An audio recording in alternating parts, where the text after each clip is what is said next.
اس وقت پاکستان موجودہ حکومت کے پالیسیوں کی وجہ سے ایک دلدل میں پھنس گیا ہے، اور پاکستان میں اس وقت 22 کروڑ عوام، وہ بھی جنہوں نے پی ٹی آئی کو ووٹ دیا تھا اور وہ بھی جنہوں نے پی ٹی آئی کو ووٹ نہیں دیا تھا، معاشی مشکلات سے دوچار ہے۔ ایک طرف ہمارے ادارے بند ہو رہے ہیں، نوجوان مزید بے روزگار ہو رہے ہیں،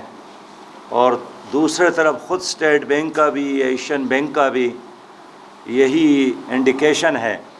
کہ آنے والا وقت بھی پاکستان کے لیے کوئی اچھا وقت نہیں ہے۔ کشمیر کا مسئلہ نہ مذاکرات سے حل ہوگا، نہ بات چیت سے حل ہوگا، نہ ہندوستان کے ساتھ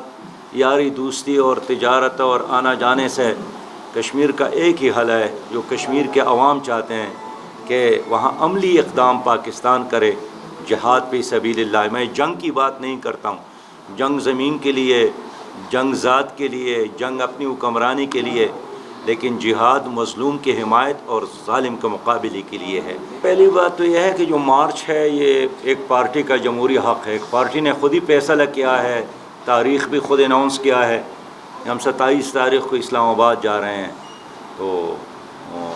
یہ ان کا ایک جمہوری حق ہے۔ حکومت سے ہم نے کہنا یہی ہے کہ ان کے راستے میں کوئی روڑے نہ اٹکائیں، اور جس طرح پی ٹی آئی نے 126 دن دھرنا دیا تھا، تو اسی طرح 124 دن دھرنا تو ان کا حق بنتا ہے، اس کے بعد دیکھا جائے گا۔ مجھے افسوس ہے کہ اس حکومت نے جتنے وعدے کیے ہیں جھوٹ کا سہارا لیا، ایک وعدہ بھی پورا نہیں کیا، نہ نوجوانوں کو روزگار دیا، نہ 1 کروڑ نوکریاں دی، نہ 50 لاکھ لوگوں کو گھر ملے، نہ عدالتوں میں انصاف ملتا ہے، اور آج بھی تانے اور